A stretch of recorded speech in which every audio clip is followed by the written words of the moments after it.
Welcome to the Everyday PM Podcast, the podcast where we discuss project management principles for your everyday life.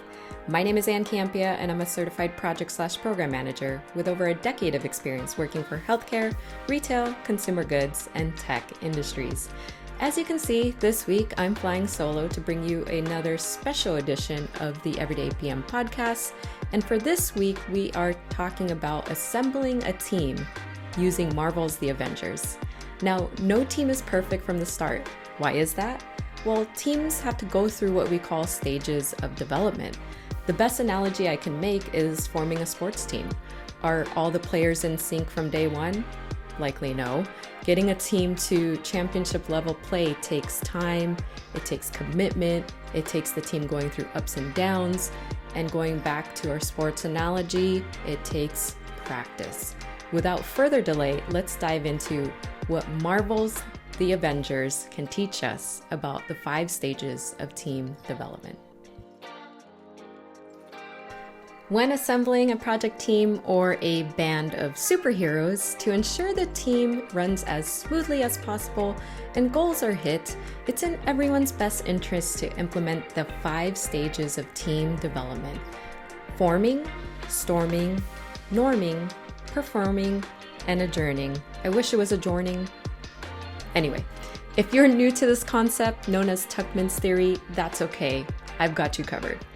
Tuckmans Theory was first proposed by psychologist Brian Tuckman in 1965. Tuckman's model explains that as the team develops maturity and ability, relationships are established, and leadership style changes to more collaborative or shared leadership. These stages supposedly start when the group first meets and lasts until the project ends. What better way to explain this concept than make the connection to our everyday lives using a team that has heavily influenced comic book culture in the last decade, Marvel's The Avengers. I'll walk you through each stage of team development, but before we do that, let's talk about the team. 2012 marked the formation of one of Marvel's greatest team of superheroes, which included Iron Man, Captain America, Thor, Black Widow, Hawkeye, and Hulk. However, the team wasn't always functioning to its optimal ability. If it wasn't for Coulson's death, inspiring the group to work together to defeat Loki, we may never have seen the team move through the stages of development. Lucky for us, they did. Let's start with the first stage, forming.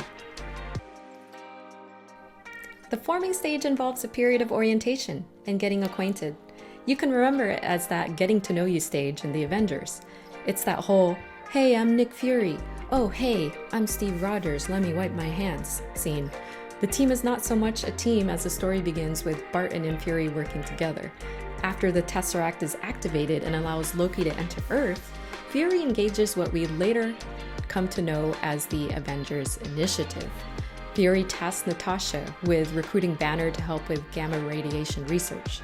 Fury goes after Rogers and discloses the impending threat of Loki. And Iron Man gets the rundown of the project scope from Fury. Because uncertainty is high during this stage, people are looking for leadership and authority. A member who asserts authority or is knowledgeable may be looked at to take control or become the leader of the team, which looked like it might be Tony Stark in the beginning, but as it turns out, it ends up being the more honorable of the group, Steve Rogers. Team members are asking questions such as, what does the team offer me? What is expected of me? Will I fit in? Most interactions are social as members get to know each other, which is exactly what we saw in the Avengers movie as the team congregated in S.H.I.E.L.D.'s HQ. Find ourselves in the storming stage, which is the most difficult and critical stage to pass through. It marks a period by conflict and competition as individual personalities emerge. Remember that scene in The Avengers when Iron Man, Captain America, and Thor start going after each other? Yeah. Thor emphasizes to the team that Loki is his problem and it's his sole mission to manage it.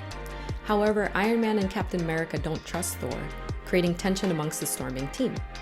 Thor refuses to put the hammer down, eventually striking Cap's shield, which radiates throughout the forest. There's also confusion around the Tesseract and Loki's agenda. Is it a weapon of mass destruction? Is it being built to protect against Thor? Or a potential threat of war on his planet?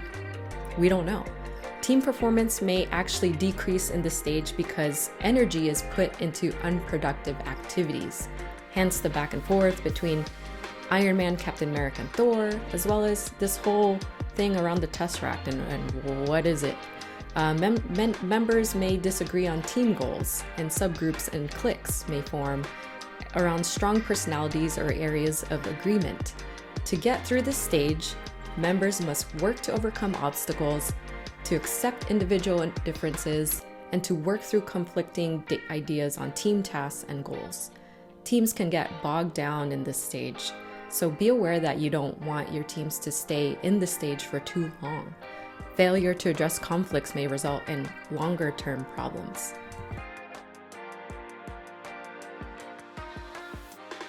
We find ourselves in now the norming stage. If the team gets through the storming stage, conflict is resolved and some degree of unity starts to emerge.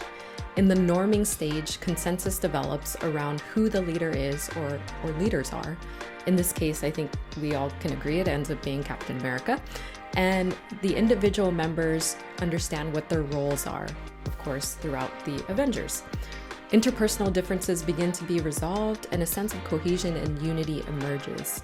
Team performance increases during this stage as members learn to cooperate and begin to focus on team goals, like the scene with Iron Man and Captain America working together to fight the baddies from stealing the shield plane. Did I mention Coulson's death being the catalyst for jump-starting the team to norm?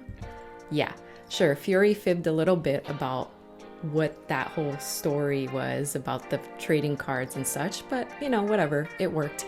Nick Fury delivers this motivating speech to the team saying there were talks about the Avengers initiative to bring together a group of remarkable people to see if they could become something more. See if they could work together when you needed them to fight the battles that we never could. Coulson died still believing in that idea, in heroes. However, the harmony is precarious, and if disagreements reemerge in this stage, the team can slide back into storming. So again, just be aware of that.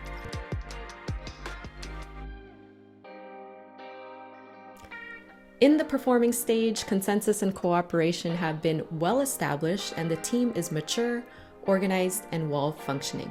There's a clear and stable structure, and members are committed to the team's mission.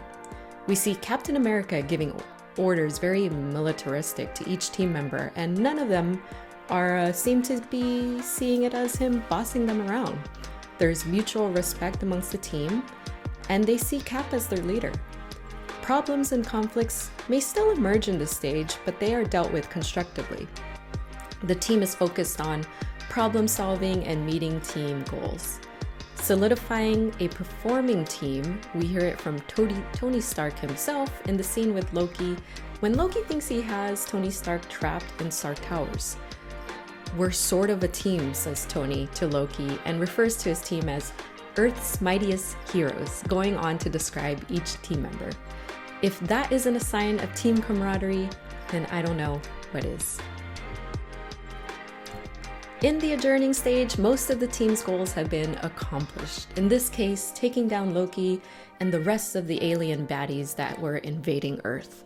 The emphasis is on wrapping up the final tasks and documenting the effort and results of the project, as well as the workload is diminished in this stage.